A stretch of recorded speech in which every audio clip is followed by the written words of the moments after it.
예, 오전에 이어서 두 고위 경찰 총경들의 고급 사교 클럽 무료 이용 관련된 비위 사실 이어가겠습니다. 두 총경 징계 의결 결과문에 따르면 불문 의견 사유로 공통되게 나타난 게 이사회 의결을 거쳐서 이제 멤버십을 취득했다는 건데요. 이사회 의결을 거쳤는지 아닌지 모를 일입니다.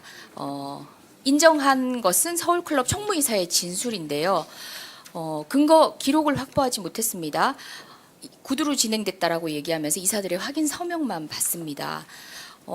타 사교 클럽과 차별성을 두면서 특히 명예회원 멤버십을 굉장히 중요한 사안으로 다루고 있는데 임명에 대한 이사회 의결을 구두로 했다. 납득하기 어렵거든요. 충분히 보도 이후에 입을 맞췄을 가능성이 있는데 그걸 불문의 사유로 인정을 합니다. 이것만이 아닙니다. 징계위 간사 부분도 미심쩍습니다. 대부분의 징계위 간사는요, 경찰청 감찰기획 계장이 임명이 됩니다. 그런데 이번 사례는 특이하게도 인권조사 계장이 간사로 임명이 됐는데요. 경찰청은 이렇게 해명합니다.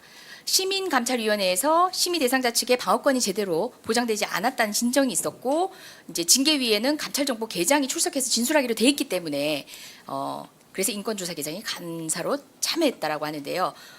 2013년 이후 현재까지 인권조사 계장이 간사로 참석한 데는 단 한 건도 없었습니다. 이 건만 그래요. 납득하기 어렵거든요. 제보에 따르면 해당 징계 대상자들이 기사 출처가 감찰기인 것으로 의심되기 때문에 간사하면 안 된다 주장해서 그걸 받아들여 간사를 교체했다라고 또 합니다. 그다음에 사용 내역 각 400만 원, 1,400만 원 합니다. 클럽 출입은 자유롭기 때문에 식사 비용, PT 비용은 본인들이 지급했다라고 하고 그 비용만 책정을 했는데요. 언뜻 보면은 식사하고 PT 비용 지급했다, 응당 대가의 비용을 지급한 듯해 보이지만 이외의 서비스, 그러니까 대부분의 시설 비용이 제외된 겁니다. 헬스클럽, 사우나 등등의 시설을 이용한 비용을 아예 그냥 제외하고 있어요. 심지어 한 총경, 박모 총경의 경우에는 김영란법 시행 이후에도 5회를 무료 이용했습니다. 징계 심사에 하등의 영향을 미치지 않았습니다. 해당 클럽 정관 1-5 시항에 따르면 명예회원은 본인만 이용할 수 있어요. 근데 가족들도 이용했습니다. 비슷한 사례가 하위 경찰에게도 있었습니다. 관내에 있는 헬스클럽 사우나 사용료 지불하지 않은 건 500여만 원 상당이었는데요. 징계 받았습니다. 결국 이제 이와 같은 방식의 비위에 있어서 제보를 통해서 내부 비리 신고가 있었는데도 불구하고 절반 정도를 불문으로 덜어냈는데 하위직들은 징계를 받습니다. 근데 고위 경찰들을 봐주는 행태, 이건 조직의 안정을 위해서도 조직 원간의 신뢰를 위해서도 옳지 않다고 생각합니다. 징계 과정 제가 지적한 부분 듣고 어떻게 느끼셨나요? 징계 과정 정당성 다시 한번 확인하고 재조사해야 된다는 생각 드시지 않나요?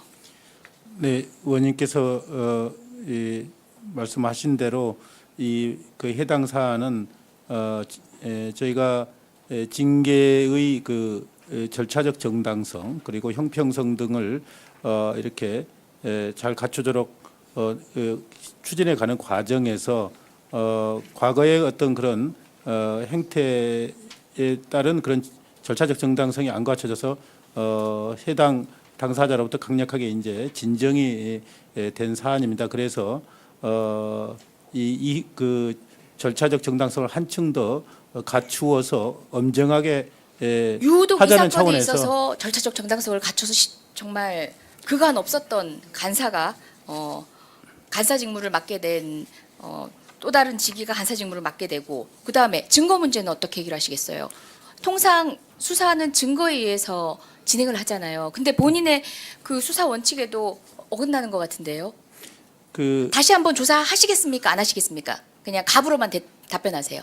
해당 사안에 대해서는 엄정한 절차를 거쳐서 조사하시겠습니까? 징계 결정이 내려진 사안입니다. 아, 조사 안 하시겠다는 겁니까? 그 결정을 다시 해야 될 만한 그런 특별한 사정이 제가 말한 게 하나도 납득이 안 되세요? 여기 계신 분들이 지금 징계 결과가 납득이 안 돼요. 국민들이 납득이 안 돼요.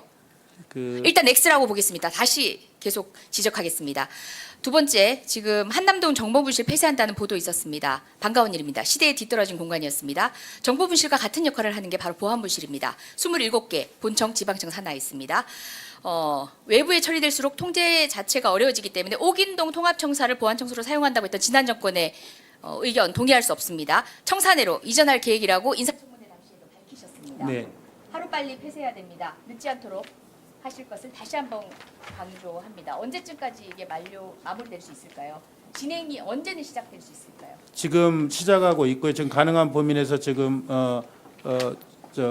본청사로 들어오는 작업을 하고 있습니다. 각각 지금 보안부실과 이제 청사 사정이 틀리기 때문에 언제라고 단정적으로 말씀을 드릴 수 없지만은 하여튼 최대한 속도를 옥인동 청사는 완공되면은 그거는 주민 서비스 부서가 가고 보안부실은 본청사로 들어오고 그렇게 지금 가닥을 잡고 있습니다. 다시 한번 묻겠습니다. 징계에 대해서는 제가 언급한 사안의 징계에 대해서는 다시 한번 재고할 여지 없다. 예, 그 사안에 대해서는 의원님께서 말씀하신 사안들이 징계 과정에서 다 반영이 된 걸로 저는 알고 있습니다. 반영되지 않아서 제가 지적을 했잖아요. 제가 구체적인 제 말을 사안은 따라오신 제 논리를 따라오신 모든 국민들은 징계가 어떻게 불문에 붙여질 수 있지라는 의문을 가지고 계신데 거기 의문에 대한 어떤 해명의 답변도 하지 않으신 채로 징계를 재조사하지 않겠다? 비호하는 걸로밖에 보이지 그 않습니다. 부분에 대해서 묻겠습니다. 이상입니다. 그 의원님 제가 그 부분은 제가 그 가장 이제 더 엄정하게 사후 징계 절차를 진행한 걸로 아는데 제가 구체적인 내용은 제가 알 수 없어서 그 구체적인 사안에 대해서는 뭐 감사관으로 하여금 답변 드리도록 하겠습니다. 네, 수고하셨습니다.